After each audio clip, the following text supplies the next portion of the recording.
My embittered, single friends planned the annihilation of my family. The night my husband moved out, my phone buzzed with a message from one of my friends. I knew you'd thank us one day.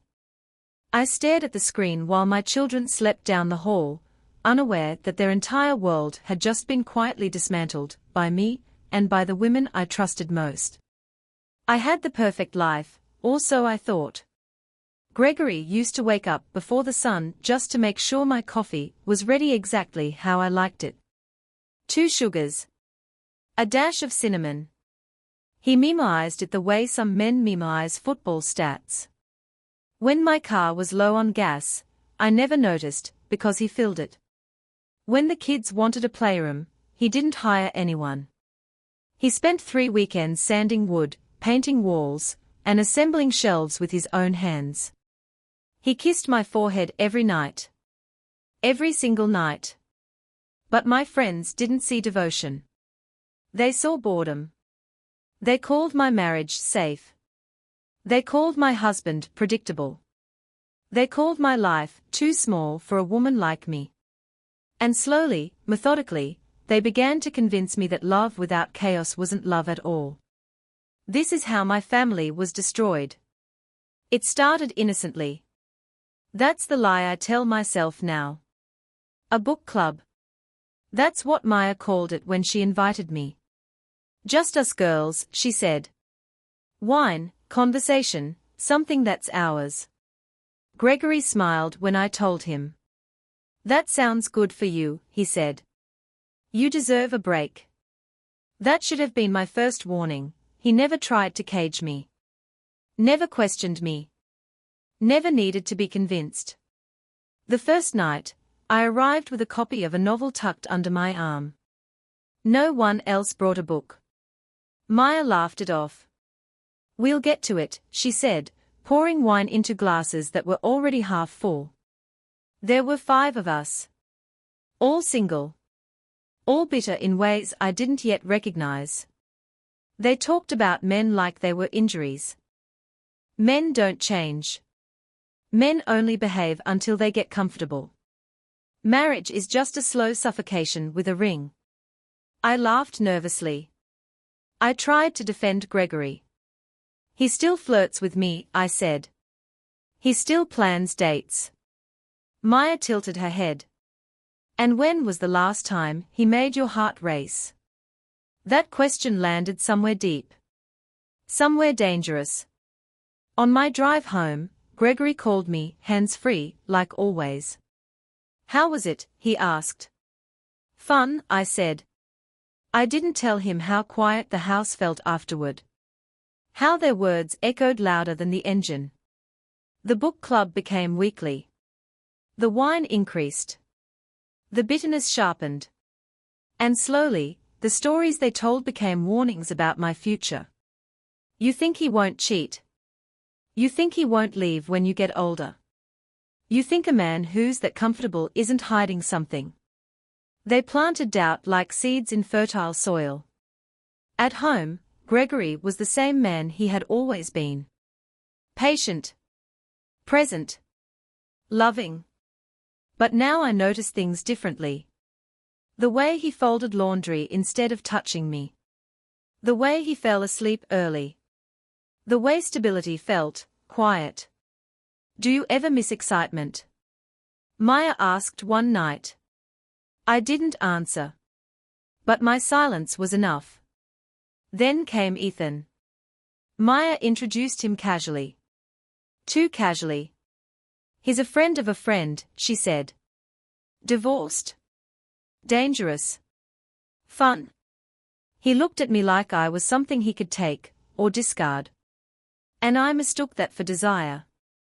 When he leaned close and whispered, "You don't look like someone who belongs at home every night," my heart did something Gregory's hadn't made it do in years. Race? The women noticed. Of course they did. Maya smiled like a chess player watching the board tilt.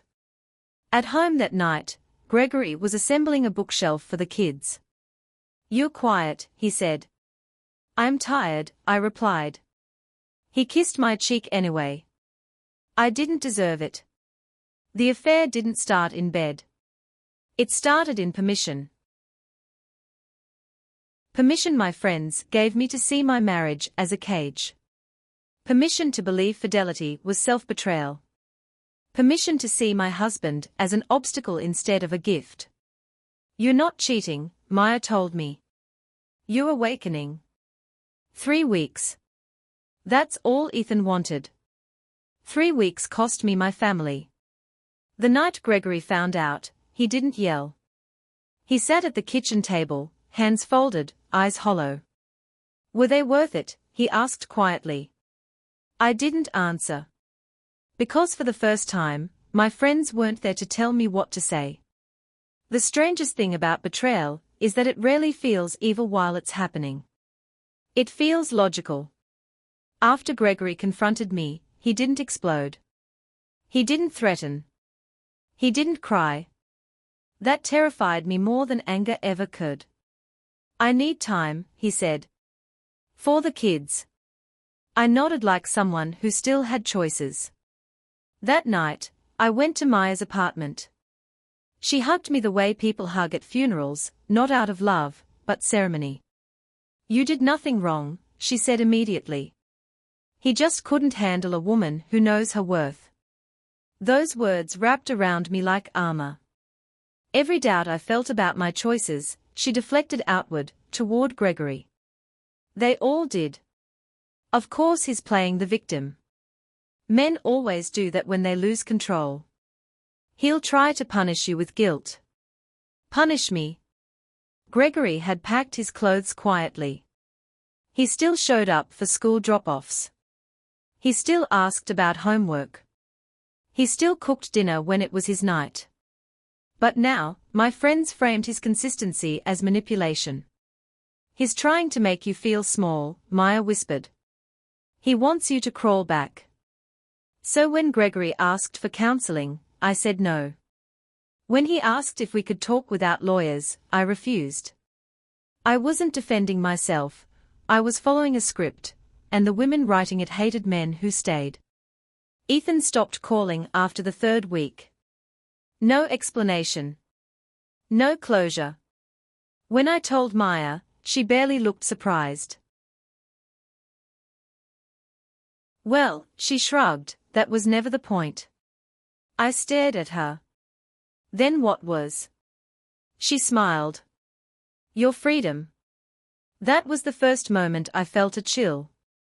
Loneliness doesn't arrive all at once. It drips.